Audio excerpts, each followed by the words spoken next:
እንደዛ ነው እንዴ? ዴቭ እዚህ ነው እንዴ? ምን ትሰራለህ? ኪችን ገብቼ እኮ ቁርስ ስፈልግ አጣሁና አደይ እንድትሰራልኝ ለመጠየቅ መጥቼ ነው። እንደዛ ነው።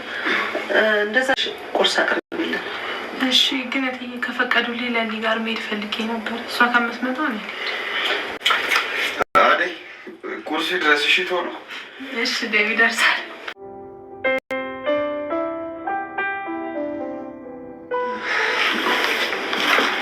ያለ ምክንያት ማጥፋት አይቻልም።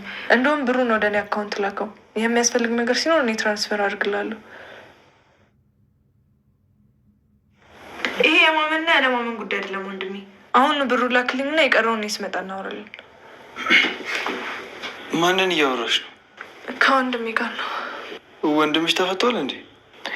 አይ በእስር ቤት ስልክ ነው የደወለው። አይ ጥሩ። እና ደህና ነው? ሰላም ነው። እድሜ ላንተና ለባርኪ። ቤዛ፣ ባርኪ በጣም ብዙ መስዋዕትነትን እየከፈለልሽ ነው። ባርኪም መቼም ለማስከፋት እንዳታስቢ። ምን አቅም አለኝ እና እሱን አስከፋዋለሁ? የለይ ከባርኪና ከአንተ ውጭ ማን አለኝ? እንደዚህ እያልሽማ አሰክሽኝ ቤዛ። ከእኔና ከባርኪ ውጭ ወንድምሽና እናትሽ አሉልሽ።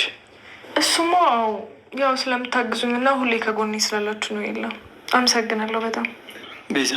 አንቺ ገና ወጣት ልጅ ነሽ። እንደዚህ ልፍስፍስ መሆን የለብሽም። እስኪ ለሊን ተመልከቻት፣ አደይንም ተመልከቻት። እንዴት ተጣጥሮ ለመስራት እንደሚሞክሩ እያየሽ ነው አይደለ? እንደነሱ ነው መሆን ያለብሽ። እና አንቺም ሰራተኛ ሆኝ ያልከኝ ነው? የለም እኔ እንደዛ አላልኩም። ቢያንስ ቁጭ ብለሽ የሰው እጅ ከምትጠብቂ ወጥሽ አንዳንድ ስራ ስሪ ብዬ ነው። ስትቀበል ደስ አይልም።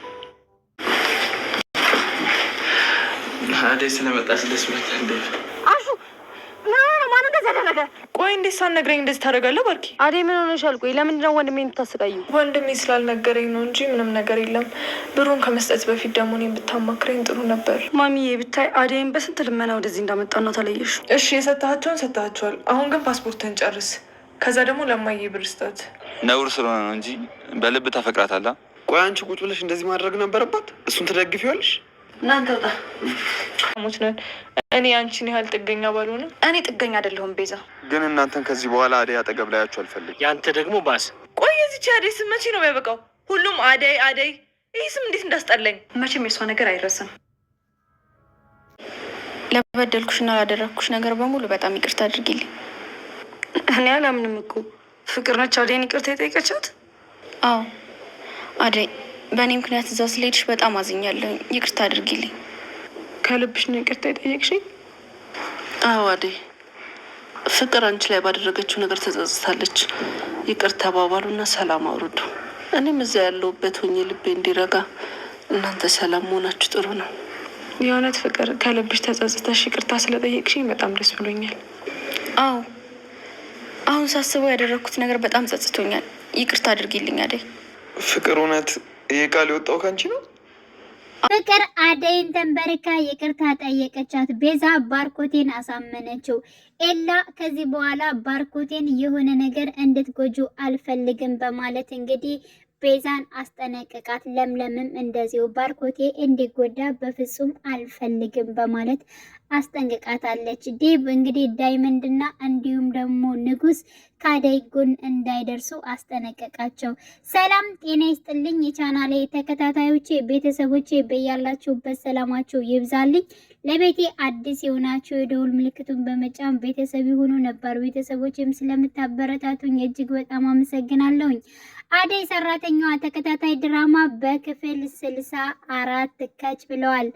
እንግዲህ አደይ ተመልሳለች ወደ አዲስ አበባ፣ እንዲሁም ደግሞ ወደ እነ ፍቅር ቤትም ተመልሳለች። ምክንያቱም ወደ እነሱ ቤት አልሄድም ብላ ነበረ።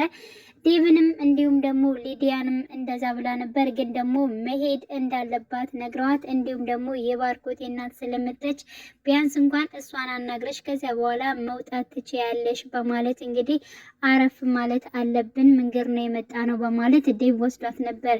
ግን በቤት ከገቡ በኋላ ግን ነገሮቹ ነገሮች ሁሉ ተቀይረዋል። ምክንያቱም የባርኮቴ እናት እንግዲህ ፍቅር አደይ ስትመጣ ይቅርታ እንደምትጠይቃት አሳምናት ነበር። አደይ እጅግ በጣም መልካም ልጅ ነች። ቤቴንም ሸክፋ የያዘችው እሷ ነች። ስለዚህ እባክሽን ስትመጣ ይቅርታ መጠየቅ አለብሽ፣ ካለዚያ ግን ከእሷ ቀድመሽ ከዚህ ቤት የምትወጪው አንቺ ነሽ በማለት እንግዲህ የባርኮቴ እናት ለፍቅር አስጠንቅቃት ነበር።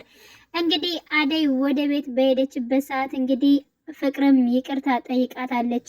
ይቅርታ ስትጠይቃት ግን ሁላቸውም በጣም ተደምመው ነበር። ምክንያቱም እንግዲህ ፍቅር ያ ሁሉ ስቃይና ያ ሁሉ ነገር ስታደርግባት የነበረችው ፍቅር አሁን ላይ ደርሳ እንግዲህ አደይን ይቅርታ አድርጌልሻለሁ ስትላት ከልቧ ነው ወይንስ ደግሞ እያስመሰለች ነው የሚለው ነገር፣ እሷም ደግሞ ከልብሽ ከሆነ እጅግ በጣም ደስ ይለኛል በማለት እንግዲህ ይቅርታዋን ተቀብላለች። ዲብም እጅግ በጣም ተደምሟል። ሊዲያም እንደዚሁ ፍቅር ነሽ ወይ ይቅርታ ያልሽው እውነት ነው ወይስ ውሸት ነው በማለት እሷም ጠይቃታለች። በነገራችን ላይ ፍቅር አሁን ላይ እያስመሰለች ትገኛለች። ምክንያቷም ለእናቷ ብላ ያደረገችው ይመስለኛል አደይን ይቅርታ የጠየቀቻት። ግን ደግሞ እማዬ መቼ ነው የምትመለሽው? መቼ ነው የምትሄጂው? እያለች ቀን እንግዲህ እየቆጠረች ትገኛለች ማለት ነው። ይሄን ነገር ለምንድን ነው የጠየቀቻት? የገንዛ እናቷን መቼ ነው የምትሄጂው በማለት እንግዲህ ጠይቃት ነበረ። የባርኮቴ እናት እንግዲህ እናቷ ስለታመመችባት ታስታምማታለች፣ ትሄዳለች ወደ ክፍለ ሀገር። ስለዚህ በአቋምነት ግን ቤቱን እንደ ኃላፊነት ሰጥታ የምትሄደው ለአደይ ነው። ፍቅርና አደይ እጅግ በጣም እንዲስማሙ ፈልጋ ነበር። የሆነው ነገርም እጅግ በጣም ደስ ብሏታል። እውነት ግን እንደዚህ አንድ ቀንም የምትመለሽ መስሎኝ ነበር እና ጸባይ ስለተስተካከለ ደግሞ እጅግ በጣም አመሰግናለሁ በማለት እንግዲህ አደይ ለፍቅር ምስጋና አቅርባለች። እንዲሁም ደግሞ ምግብ አንቺ ከምንግር ነው የመጣሽው እኔ አቀርባለሁ ቡና ማፈላለሁ በማለት እንግዲህ ያለውን ነገር በሙሉ ፍቅር ስታግዛት ነበረ። ስለዚህ ይህ ፍቅር ይቀጥላል ወይንስ ደግሞ አይቀጥልም? ለእናቷ ብቻ እያስመሰለች ነው ወይስ ደግሞ ከዚህ በኋላ አደይን አትናገራትም የሚለው ነገር ወደፊት አብረን የምናየው ይሆናል። እንደኔ ግን በእርግጠኝነት የባርኮቴ እናት ገና ከግቢ እንደወጣች ነው አደይን ማሰቃየት የሚጀምረው ማለት ነው። ፍቅር በጣም ተንኮለኛ ነች። ከተንኮሏ ምንም አትማርም ማለት ነው። ስለዚህ አሁን ላይ ግን እናቷን ለማስደሰትና እናቷ ተመልሳ እንድትሄድ እያደረገችው እጥረት ነው ብዬ ነው ማስበው። ሌላው እንግዲህ ባርኮቴ በቤዛ ተታሏል። ምክንያቱም ከዚያ በፊት ወንድሟን አናግረው ስለነበር ባርኮቴ ወደ እሷ ቤተሰቦች ሲሄድ እሷ ደግሞ ወንድሟን አናግረው ነበር። እንደዚህ መፍትሄ ፈጥረህ እንግዲህ እውነት አድርገው እሱ መቶ ሊያይ ነው በማለት እንግዲህ አሁንም እንግዲህ ያው ቤቱን ያሳዙት የአራጣ ሰዎች ናቸው በማለት እንግዲህ እነዚያን ሰዎች ሌላ ሰው አቅርቦ ልክ እንዳሳወቀ እና እንዲሁም ደግሞ እሱም ትክክለኛ እንደሆነ አይቼ መጥቻለሁ። ስለጠረጠርኩሽና እንዲህ ስላሰብኩሽ በጣም ይቅርታ አድርጊልኝ በማለት እንግዲህ ቤዛን ይቅርታ ጠይቋታል። እሷ ግን ስራዋን ሰርቷል። አሁን ላይ ብር ሰጥቻቸዋለሁ ትንሽ ቢሆንም ግን ደግሞ ቤተሰቦችሽን እንዳያስቸግሩ ብዬ ጥቂት ብር ሰጥቻቸዋለሁ ሲላት ቤዛ እጅግ በጣም ደንግጣ ነበር። ምክንያቱም እኔ የምበለውን ብር እንዴት ለነሱ ሰጠ የሚለው ሀሳብ ስለያዛት በጣም ደንግጣ ነበር። ግን ደግሞ ከደነገጠችበት ተነስታ ሄዳ ስልክ ደውላ ለወንድሟ የሰጠህን ብር ምን አደረከው? በልና ፓስፖርትን ጨርስበት፣ እናቴም ብር ያስፈልጋታል፣ ለእናቴም ስጥልኝ፣ ቀሪውን ግን አንተ ታጠፈዋለህ፣ ወደ እኔ ባንክ አስተላልፈው በማለት እንግዲህ ትነግረዋለች ለወንድሟ። እንዲህ እያወራች ነበረ ኤላ የደረሰባት። ኤላ ግን ምን እንደምታወራ አልሰማትም ነበር። ከማን ጋር ነው የምታወሪው ብሎ ጠይቋት ነበር። ከወንድሜ ጋር ነው። ወንድሜ እስር ቤት ነው ብለሻል ነበር ወይ በማለትም ደግሞ ጠይቋት ነበረ። ቤት ባለ ስልክ ነው ያወራሁት በማለት ትመልስለታለች። በዚህ እድሜሽ አንቺ ለምንድን ነው ከሰው እጅ የምትጠብቂው? አደይንና እስኪ ለምለምን እያቸው እንዴት ጠንካሮች እንደ አንቺ ግን ልፍስፍስ ነሽ በማለት እንግዲህ ይናገራታል። እና እንደነሱ ሰራተኛ ሁኜ ልስራ ነው የምትለው በማለት ጠይቀው ነበር። እኔ ሰራተኛ ሁኜ አላልኩሽም፣ ግን ደግሞ በዚህ እድሜሽ የወንድ እጅ እየጠበቅሽ መቀበሉ ራሱ ጥሩ አይደለም ነው ያልኩሽ በማለት እንግዲህ መልሰውላታል። ቤዛ አሁን ላይ እንግዲህ ግራ እየገባት ትገኛለች። ምክንያቱም ያው እንግዲህ ያለው ነገር ባርኮቴ ቢያምናትም ግን ደግሞ ለምለም እንዲሁም ደግሞ ኤላም አሁን ላይ እየጠረጠራት ትገኛለች። ጭራሽ ለለምለም ሂዳ ስራ አብረን መስራት እንችላለን፣ እኔና አንቺ እንስማማና አብረን እንስራ በማለት እንግዲህ ለምለምን ትጠይቃታለች። ምን አይነት ስራ ነው የምንሰራው ብላት ነበር። አንቺም እንደኔ ጥገኛ ነሽ። ስለዚህ ለምለምም እጅግ በጣም እንግዲህ ባለቻት ነገር በጣም ተናዳለች። ምን አይነት ቅል ነገር ነሽ አንቺ፣ የምታስብ እኮ ትመስይ ነበር፣ ለካ ባዶ ነገር ነሽ በማለት እንግዲህ እንዴት እንደዚህ ታደርጊያለሽ? እኔ የማንም ጥገኛ አይደለሁም፣ ሰርቼ የምኖር ነኝ በማለት እንግዲህ መልሳላታለች። በእርግጠኝነት የቤዛ ቅሌት በስተመጨረሻም ትዋረዳለች ብዬ አስባለሁኝ። ምክንያቱም አሁን ላይ ለምለም አትለቃትም። ኤላም እንደዚሁ ጠርጥሯታል። ግን ደግሞ ባርኮቴ ስለ ቤዛ ምንም ነገር ለምለም እንድትናገር አይፈልግም። ያው ቤዛ እውነተኛ ነች፣ ሀቀኛ ነች ብሎ ስለሚያስብ ማለት ነው። ስለዚህ እጅግ በጣም እንግዲህ ባርኮቴን እየተጫወተችበት ትገኛለች። በስተመጨረሻም የእሷ ስራ ይገለጣል። አሁን ላይ እያስመሰለች ነው እንጂ አደይን መልሳ እንደምታጠቃት የታወቀ ነገር ነው። ሌላው እንግዲህ ንጉስ ነው።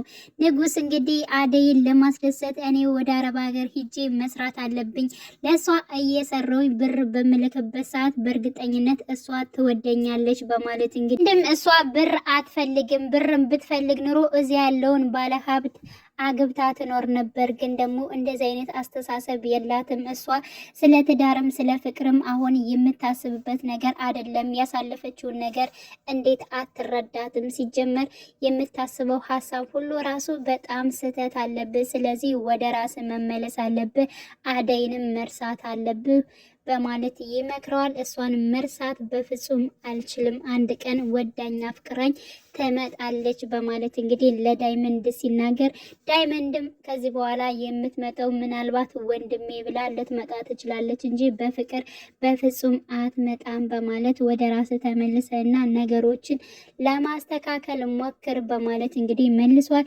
ዳይመንድ እንግዲህ የድሮ ጓደኛውን አሁንም እጅግ በጣም እያስታወሳት ነው። ስለዚህ ካለችበት ችግር ላይ ሄደን ንጉስ ማውጣት አለብን በማለት ከንጉስ ጋር ወርተዋል።